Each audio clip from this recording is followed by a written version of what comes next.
Streaming from Abbey Recording Studio in Chicago. You are listening to Influenced, a podcast where we explore what makes great music influential.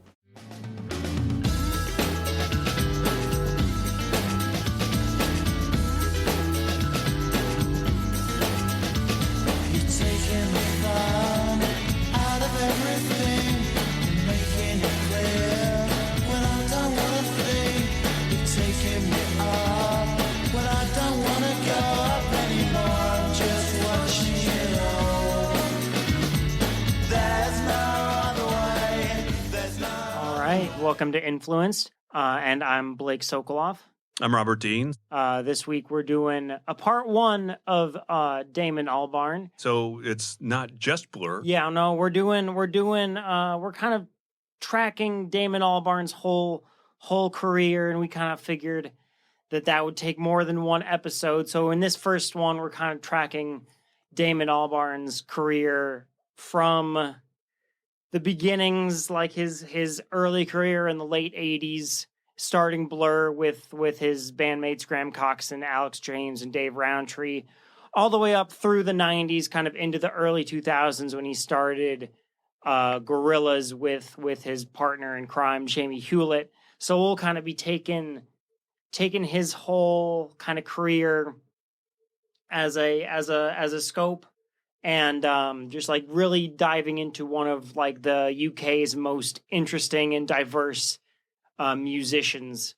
And it really starts when Damon was in his mid-teens, and he started just like really getting into music. He was really into like a lot of the just like sounds of the late 80s, up and coming shoegaze bands, and a lot of the post-punk music that was kind of happening, like The Cure, Susie and the Banshees, XTC. He was very influenced by all of that.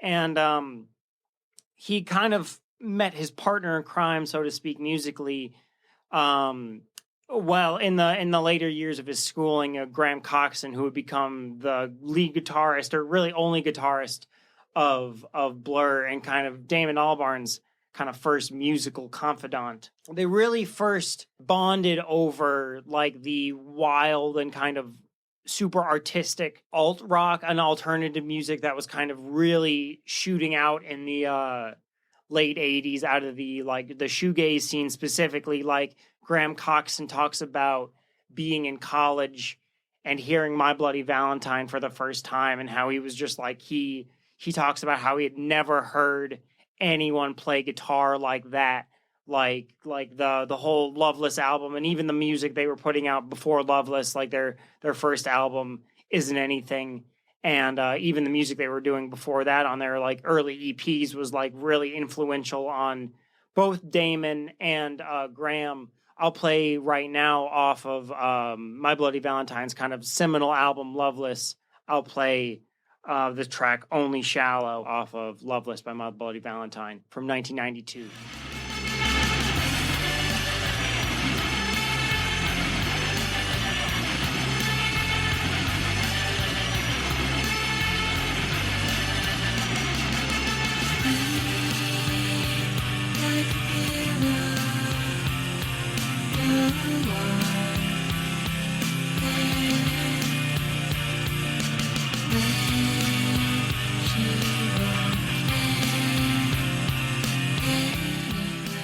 So obviously, like, My Bloody Valentine is fairly different from almost any like other rock band kind of before or since. Graham Coxon and Damon were both just like immensely taken by that sound, and we're also inspired by other bands kind of doing similar things musically, like the Spacemen 3 and the Jesus and Mary Chain. While kind of in the waning years of their school days, Graham and Damon had been playing together in a couple different projects kind of throughout their schooling days, but they finally formed this band with the other members of what would become Blur, David Rowntree and Alex James on drums and bass respectively. And their first band, that first band was actually called Seymour, I think based off a story by the author of Catcher in a Rye, just called Seymour, I believe. And so in 88, 89, Seymour were kind of just playing around wherever they could get a gig, whether that be at their college or at just like a pub. So they ended up getting scouted by this record label called Food Records, who were kind of one of the bigger indie labels at the time in the UK kind of music industry. And this record label, Food, they really liked their sound, really liked the songs, but really did not like the band name Seymour. They just thought it sounded just like a little, maybe they thought it sounded a little too pretentious in like a art school kind of way. So the label actually gave the band a list of something like 15 or 20 names to pick from. And to pick from. And Blur was on that list, so that just got their favor. And after that, they were kind of partnered with this producer, Stephen Street, who had worked with a few artists. Like, I think he had actually produced Susie and the Banshees prior to working with Blur. So he was a bit of a name for himself. And they recorded and released their first album, Leisure, that was definitely very indebted to that kind of noise rock, alternative and art rock sound that was kind of championed by My Bloody Valentine and the Jesus and Mary Chain and bands like Spaceman 3 at the time. So here's Wear Me Down, the final track off of their first album, Leisure. You wear me down, my defenses are gone now, and I come by. You wear me down, my defenses are gone now, and I come by. I can't say I love you easily, and you wouldn't want me to, so I'd rather just say. So you can really hear that like opaque shoegaze influence, like those very thick, distorted guitars and like the vocals just barely sitting over it. Like the vocals are almost like whispered. They're very dreamy. They're very like psychedelic. It's very like you're in like almost kind of an alternate state listening to something like that. Especially for a full album like that music was very like transformative, and that's definitely something they really liked getting out of that early music. And so after that first album, Leisure, came out, they were kind of put on the touring circuit, and they had a couple tours of the United States that actually didn't go too well for them. I just think they didn't really love the vibe of the United States, and it's very different from England, especially. I don't think any of the guys in Blur had ever been to the US before they were made to tour it. And like in the UK, you can do a whole tour of the UK in like maybe a weekend. Yeah. And like, so just like they didn't like that they were just like spending 9 hours driving through Kansas. cornfield. Through Driving Kansas. like trying to get to the next gig to maybe play for 30 people on some random club. So they really they didn't have a great experience coming to the US. Although they did tour the US for quite some time. Oh yeah, they were in the US for like at least 3 or 4 months. Yeah. It was to the point where they were in the US so long that when they came back to the UK, there were a bunch of bands that had gotten big since before they left. Like the Damon Albarn specifically talks about how he came back from one of their first US tours, and the early Britpop band Suede had gotten really, really big in that time. And like Damon was kind of like, well, we could make music like that. Like, what's going on? And, why?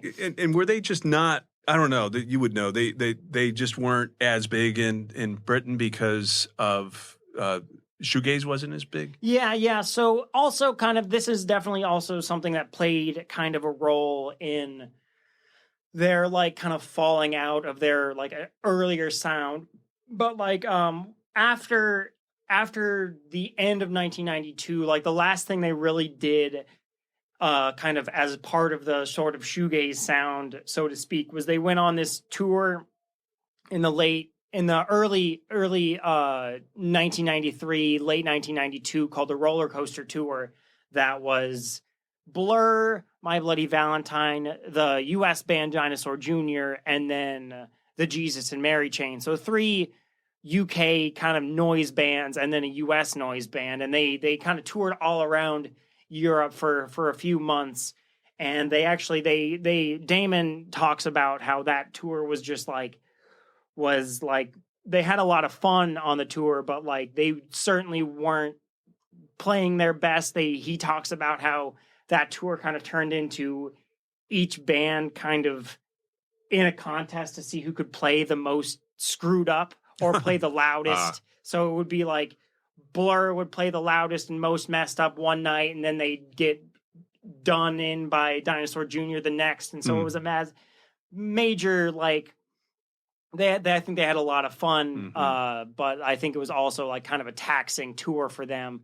And also when they came off the roller coaster tour, the UK music press specifically kind of turned against shoegaze, so to speak. Like shoegaze for a good period of the early 90s and late 80s was kind of the new it sound, so to speak. It was the new major musical trend. So the music press was kind of hyping it up for a while. Like they really hyped up My Bloody Valentine and Loveless and a lot of those releases around that time. And then kind of post that, a lot of other kind of trends started coming up that maybe shoegaze couldn't compete so well with. Like shoegaze didn't necessarily rock as hard as grunge. Like the Nirvana could probably rock harder than Slowdive maybe in a club. And then shoegaze also wasn't necessarily groovy enough to get played at like a dance bar or a rave or anything like that. So shoegaze kind of got boxed out for a time period until it kind of had a resurgence in the 2000s and 2010s. But that kind of critical sort of turnaround on shoegaze led a lot of shoegaze bands to kind of dissolve in the late 90s, either dissolve or kind of fumble their way into some other kind of musical style. Like My Bloody Valentine, Ride, and Slowdive would all break up before the mid-90s, like before 1995, 1996. None of those bands would exist for decades until they would reunite in the 2010s. So kind of in order to sort of circumvent that, and maybe kind of, since Blur had only really made one album kind of in that shoegaze style, they were kind of able to pivot in a way that maybe some of the other more entrenched shoegaze bands weren't able to. And they started taking more influence from like some of the bands they were inspired by earlier, like XTC, which you'll hear in just a second. But also bands like the Jam and a lot of Paul Weller's music and the Style Council as well were starting to make big influences in them as well. Just like the way they started getting really into the way that certain bands could kind of write about being really British. And that's something that Damon Albarn really wanted to kind of both challenge himself with and also kind of work into his persona, because one of the reasons he didn't maybe love a lot of the early stuff, or maybe he felt kind of stifled by a lot of Blur's early music, is that like the lyrics didn't necessarily take much of a precedent in their like early shoegaze influenced music. Like the lyrics were very just like almost rambly, almost like sleepy. And so Damon like really started taking some influence from bands in the 70s and 80s that kind of talked about being very British or being very like working class, or like really talking about your kind of the surroundings that were like really into or kind of making the band or making the people who they were. So Damon was definitely being very inspired by that, and also like wanted to kind of change things up musically. So they started looking more towards bands like XTC and The Jam and Style Council and others like that. So here's Mayor of Simpleton by XTC. Never been near a university. Never took a paper or a learning degree. Some of your friends think that's stupid of me, but it's nothing that I care about. Well, I don't know how to tell the weight of the sun.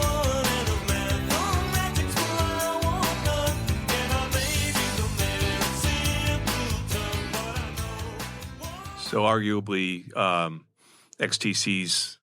Well, I think a lot of people consider Orange and Lemons the top definitely. album. Maybe not. Depends on your preference, but great album by them. Definitely. And that album came out in 1989, kind of right around that time where Buller was very much starting to look for new influences and like just like to get out of that like kind of dreamy shoegaze fog, so to speak. So after kind of wanting to kind of break out of that and maybe get a little bit more active, and they certainly were kind of paying attention to the charts. Like their first album, Leisure, had a couple songs, like the song that we actually opened the show with, There's No Other Way, was kind of their first big hit off of their album Leisure. I think it charted at number 8 in the kind of British top 10. So that was kind of their first big hit and kind of their first taste of like chart success. So that was definitely something they were kind of consciously striving after and consciously like trying to aim for, was like getting success on the charts. So that definitely led them to try to just expand their musicality a little bit more and like get a little bit more into like what might make people get on the dance floor, get groovy a little bit. So you'll hear one of the lead singles off their kind of breakthrough album, Park Life, which came out in 1994. And that album was really the album that saw them take the artistic and textural vibe of their early work and kind of meld it with something that was maybe a little bit more commercial and something that could get them a little bit more noticed. And like this song, Girls and Boys, the bass line and the drums are almost like straight out of a disco song. Like it almost sounds like it could be from the Bee Gees. But like this song is immensely groovy and also just like goes very in depth on Damon's just like kind of exercises in like him observing British culture. Like he was just observing, like this song is primarily him kind of observing the way in which kind of hookup culture worked at like their college, and while they were on tour, like they were around a lot of young people just having a great time. So this song is kind of just about like young people having a great time. So this is Girls and Boys off of their hit album, Park Life. On holiday, love in the 90s. It's paranoid. On sunny beaches, take your chances. Looking for girls who are boys, who like boys, who be girls, who do boys like their girls, who do girls like their boys. Always should be someone you really love. So you can really hear like the groove that's like very central to that track, and like that drum beat and that bass line like really don't let up for the entire song. Like that song is grooving through the whole thing. Like that's definitely like you never heard like a shoegaze song like with drums or bass that loud or in front in the mix. So that's definitely like a conscious effort for them to kind of break from that sound and kind of push into more of a maybe commercial, almost like pop music. Also very, very, very much taken from like a lot of 60s pop that they were listening to at the time, like the Beatles and the Kinks. Specifically like the Damon Albarn would take a lot of the like almost like storytelling songwriting style that was so prevalent in like a lot of 60s bands like the Beatles and the Kinks, where like Lady Madonna is kind of Paul McCartney like making up a story about like a neighborhood full of people.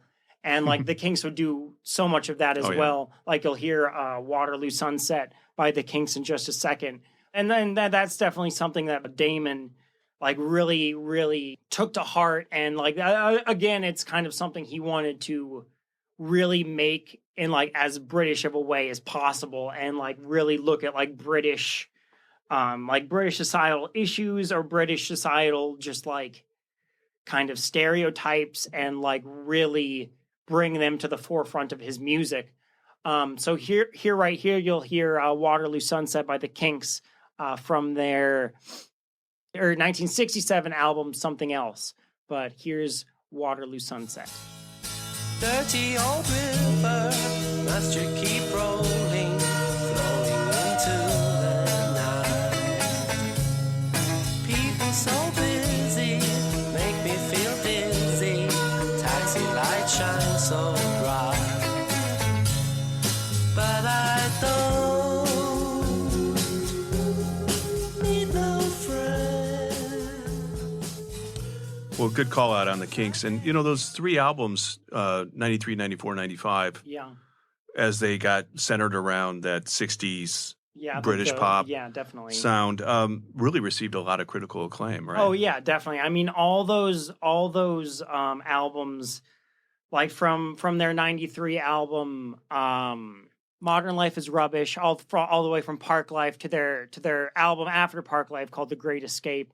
They were all like very, very high charting, if not number one, like in the top 5. This was kind of the peak of Blur's, especially Park Life. Like Park Life really broke the kind of doors down for Blur, and after Park Life they were really one of the biggest names in kind of British mainstream music at the time. Maybe the only reason they found out they weren't the biggest band quite in Britain was because a couple brothers Gallagher came along, wrote a couple songs like this song you'll hear, "Roll With It." But this band, Oasis, were really the only thing that kind of kept Blur off the top in the mid-90s. So here's "Roll With It" off of What's the Story, Morning Glory from 1995. You gotta roll with it, you gotta take it time, you gotta say what you say, don't let anybody get in your way, 'cause it's all too much for me to take. Don't ever stand aside, don't ever be denied, you wanna be who you be if you're coming with me. I think I've got a feeling I've lost inside, I think I'm gonna take me away and hide.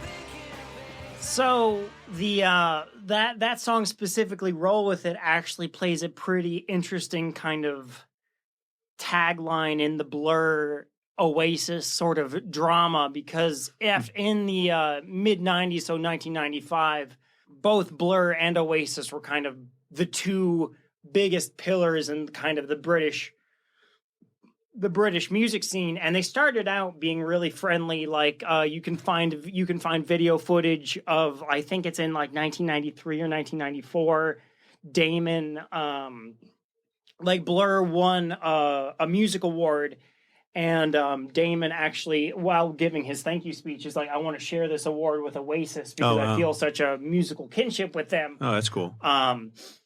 But that didn't last very long. So I think that lasted about as long as it took them to realize that they were the only thing that was in the way of the other one getting to number one. Right. So in 1995, Oasis were set to release that single, "Roll With It," and no one knows exactly what stoked the fire, what stoked the bands to do this, but when Blur found out the day that Oasis were planning to release "Roll With It," they decided to release their new single, which was called "Country House," which we'll hear in just a second, on the same day. So both those singles were the two new singles from the two hottest bands in Britain. So only one could be number one. So that led to a massive, just like 2-week campaign by both record labels to get both bands to number one. And both bands were talking crap about the other band in the press. And Blur actually did win out on this little battle to number one. Country House beat "Roll With It" to number one. So "Roll With It" was number two, Country House number one. But you could generally say that maybe Oasis won the war overall, because Oasis were the only one of the two to really make it in the United States, where Blur never totally found their footing. But I mean, I personally prefer probably Blur a little bit to Oasis, but in terms of just hard sales, it's kind of hard to say Oasis lost that battle. But here's "Country House" by Blur, kind of the one of the bigger catalysts to what would become one of the biggest rivalries in music history.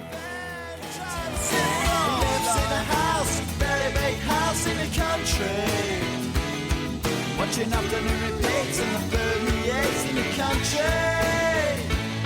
He takes takes a manner of pills and piles up analyst bills in the country. Oh, it's like an animal farm, that's a rural charm in the country. So you can really hear like that song specifically, Country House, is very like he's talking very Kinks like that Waterloo Sunset was talking about of looking at London, kind of London lifestyle from your window. Like this song is literally Damon talking about the stereotype of like rich young Londoners getting young money and buying houses in the country when they didn't have the money to buy anything else. So they were like, I'll buy a house in the country. So that song really, like that kind of, this album, The Great Escape, is kind of the pinnacle of kind of Damon's sort of, I guess, tribulations on kind of British culture. Like they by the, like this is kind of the third album really of kind of British centric music and lifestyle that they had made. So this was kind of about as far as they could take this specific kind of musical avenue, I suppose.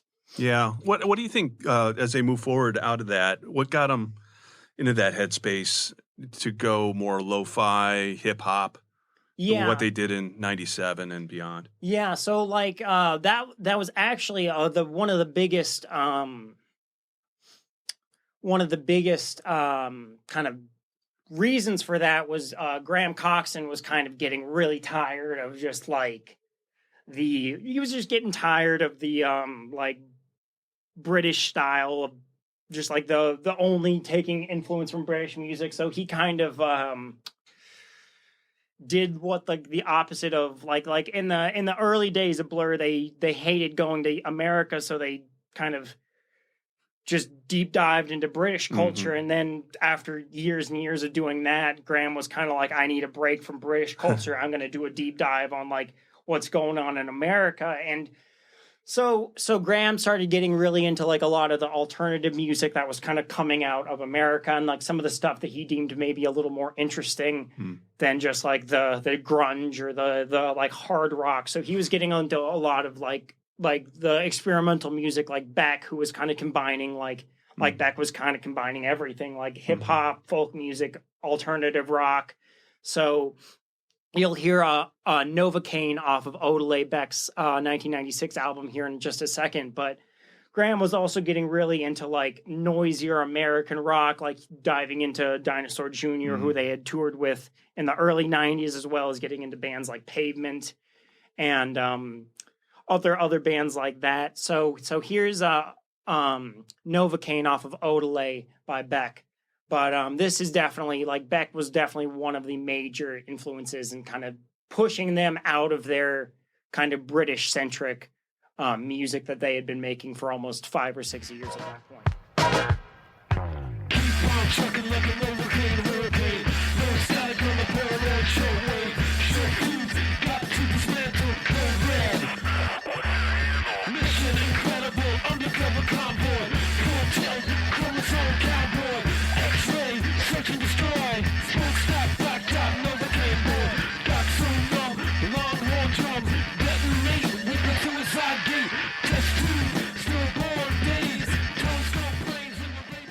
So, like, in just that, like, short, maybe minute of song, you could hear so many just, like, disparate musical elements, like, from the turntables, to the, like, hip-hop drums, to the, like, distorted guitars and, like, weird vocal inflections and vocal effects. Like, all of that was definitely, like, and all the weird synthesizers and keyboards, too, was all playing very heavily into, like, what Blur kind of wanted to take where Blur kind of wanted to take their sound next. And they were getting even more influenced by like noisy music and dirty music. And they also wanted to start, instead of like spending all the time in the studio, like working to get the songs sounding like an incredible drum sound or an incredible guitar sound, they kind of wanted to put the band all in the room at once playing together, so they would, even if it didn't sound as crisp necessarily as their past albums, it had like a certain energy that you couldn't really replicate without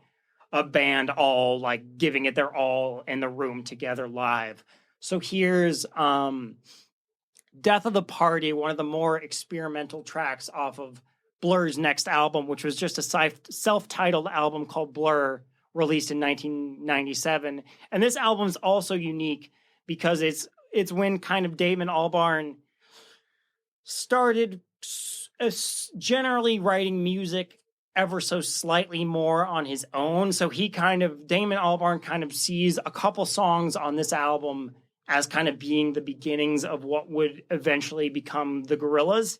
So because a couple songs on this album were maybe him or one other person playing with a drum machine or some synthesizers and making a really interesting song out of that. So this album was definitely one of the most creative that Blur had ever made, but also kind of saw Damon sort of beginning to think of like, oh, where else can I take this music, even if it's not necessarily a 4-piece band environment. But here's Death of the Party off of Blur, the 1997 self-titled album. Why did he bother? Should have slept alone another night. And I thought, well,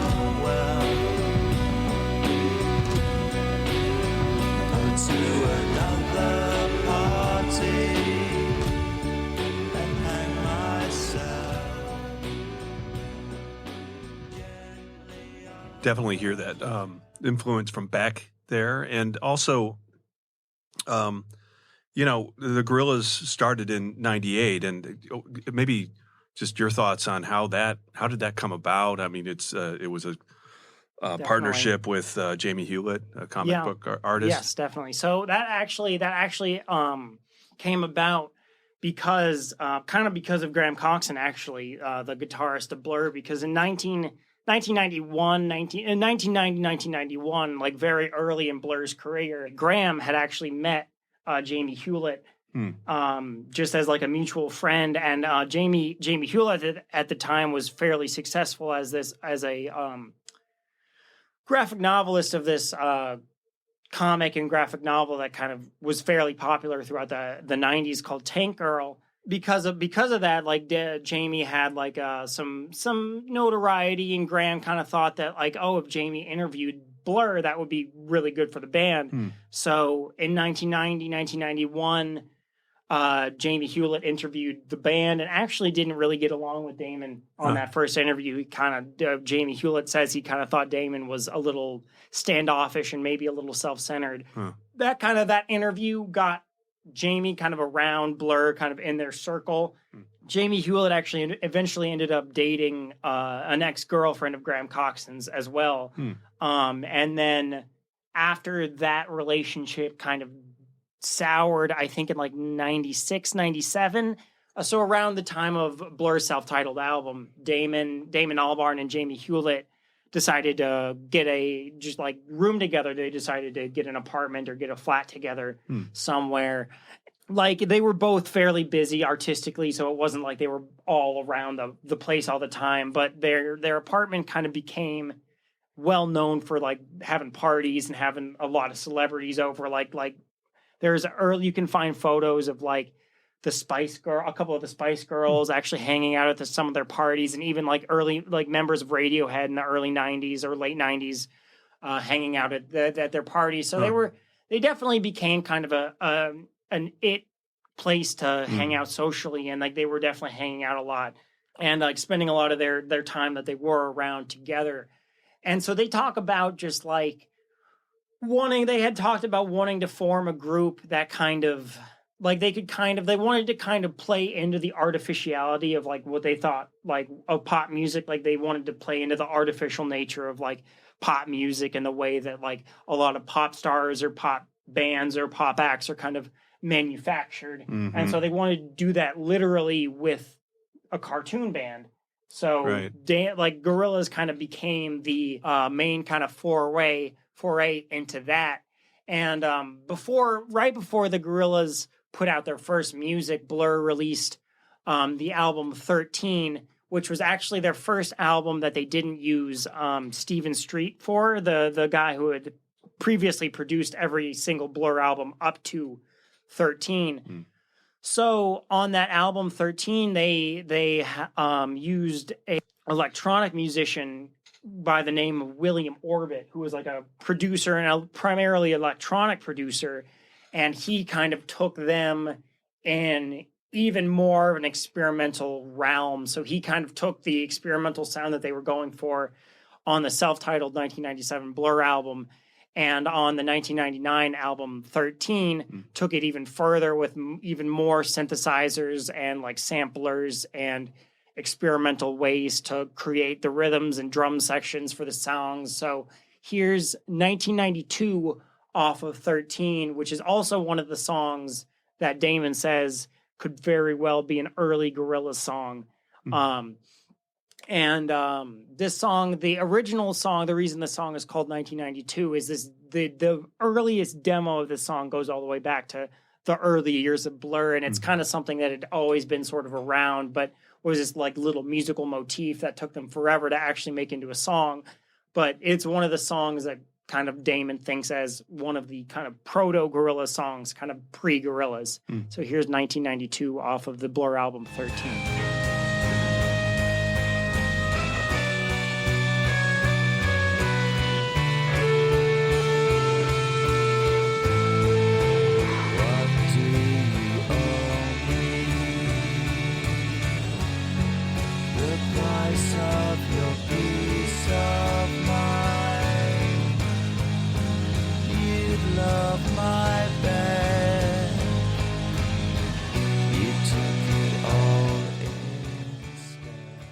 So you can really hear like Blur were definitely taking that musical experimentation even further on 13 than they did on their self-titled Blur album from the year or two before.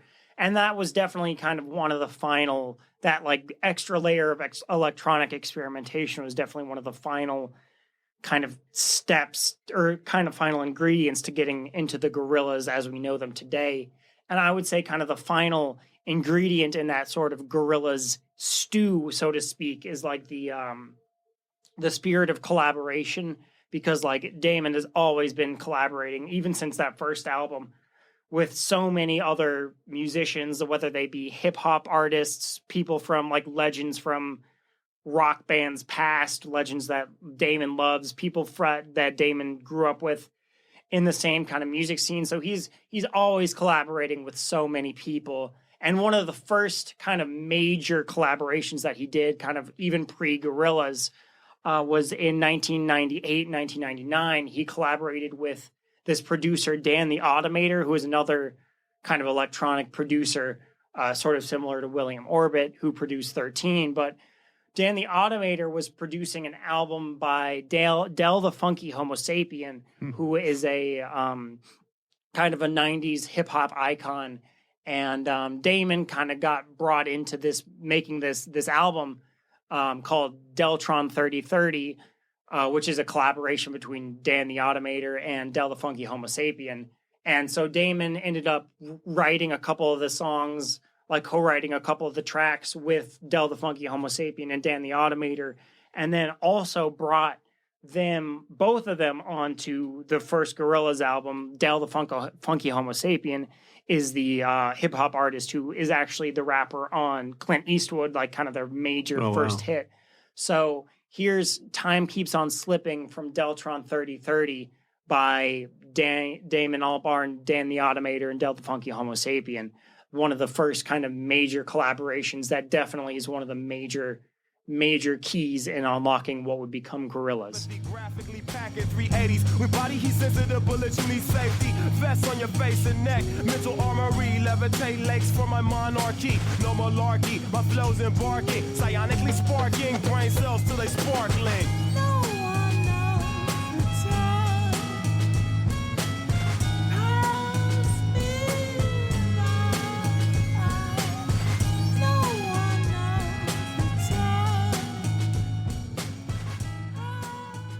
So you could almost think of that song as like almost a proto-Gorillaz song, in that it has like a lot of the same ingredients that make up a Gorillaz track. Like it starts with like an amazing hip hop verse with like some subtle backing vocals from Damon, and then leads into almost a verse or chorus sung by Damon, which is kind of one of the, if not the kind of key Gorillaz aspect to most of their songs is like an amazing guest verse. I mean, not that every single Gorillaz song has a guest verse. There's plenty of Gorillaz songs that are all Damon, but so much of what makes Gorillaz incredible is like the collaboration between Damon and other artists. And that album, Deltron 3030, because it led Dan the Automator and Del the Funky Homo Sapien to collaborate on this first Gorillaz album, was really one of the major keys kind of playing into like where Damon would go. And then the very next year, Del the Funky Homo Sapien, Dan the Automator, and Damon Albarn were all working together on the self-titled Gorillaz album. The three of them were kind of the main musical, as I mentioned before, the main musical kind of forces behind what would become one of their biggest hits, and still is to this day one of the biggest Gorillaz hits and biggest songs that Damon Albarn has had in his career, Clint Eastwood. So I'll give you some of that here right now. So here's Clint Eastwood off of the 2001 self-titled Gorillaz album featuring Dan the Automator and Del the Funky Homo Sapien. I'm feeling glad I got sunshine in a bag. I'm useless, but not for long. The future is coming on. It's coming on. It's coming on. It's coming on. It's coming on. Finally, someone let me out of my cage. Now, time for me is nothing cause I'm counting no A's. Nah, I couldn't be there. Nah, you shouldn't be scared. I'm good at repairs and I'm under each snare. Intangible, bet you didn't think, so I command you to. Okay, so now you've got the Gorillaz and you've still got Blur. What is So Damon also didn't necessarily tell the guys in Blur that he kind of was coming up with another main project, and Damon was definitely like thinking of him like to himself. Damon was definitely like, all right, yeah, no, Gorillaz is kind of my main thing. And like after 13, for a few years, a lot of the guys in Blur kind of just went their separate ways. A couple, like the bassist ended up making some solo music of his own. The drummer kind of went on to kind of get involved in some non-musical prospects, and the drummer Dave Roundtree is actually now, I believe, a like local representative in his like English town, so he's like a local politician these days. But Graham Coxon, kind of around the time of 13 and kind of after, was sort of facing some personal issues. Like he was one, kind of just depressed about like his musical, I guess, career. Like he really enjoyed Blur, but he didn't really enjoy all the stuff that came with being in like a majorly successful band. Like he hated interviews. He didn't really like touring and being away from home all that much. And that kind of led him to, unfortunately, kind of get very involved in alcohol. And like he was drinking very, very heavily for a long time. And like from kind of the period of like the 1997 to like around 2003, 2004, Graham Coxon talks about kind of being almost drunk that whole time. Constantly. Yeah. So around 2002, 2003, Gorillaz had just kind of finished their first album, kind of done a small tour, some shows kind of in support of the album. So Damon kind of finds out that he's contractually obligated for one more Blur album. And so Damon really likes, like, Damon's always been very good friends with all the guys in Blur, so it wasn't like he was dreading hanging out with them again.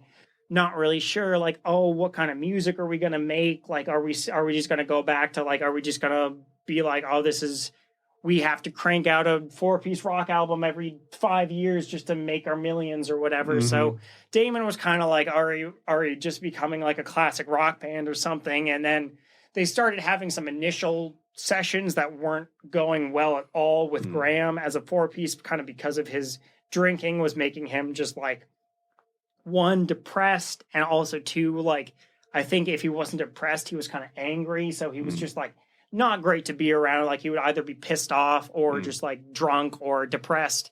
So he wasn't very active in the studio. And he actually officially left Blur in 2003 during the making of their album Think Tank, the 2003 Blur album, and he's only featured on one song on the album.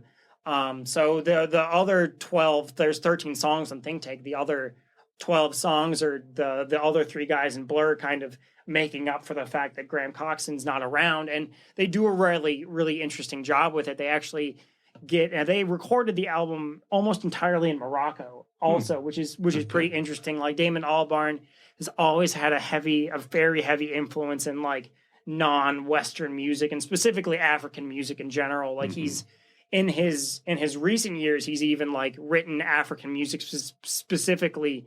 But this album, Think Tank, is kind of the first time that Blur really experimented with like some world music influence, and they brought in a lot of extra musicians to play on the album, sort of in lieu of Graham Coxon, like extra percussionists, maybe even keyboardists and one or two guitarists. So there's a lot of very experimental, kind of very jam-based, very like open form songs on Think Tank that almost sound a little Gorillaz-esque. I think Damon maybe had to specifically make it not sound too Gorillaz to keep it under that Blur label. But here's Out of Time, one of the bigger songs off of Think Tank, which was kind of the final chapter in Blur's history for over a decade. But here's Out of Time.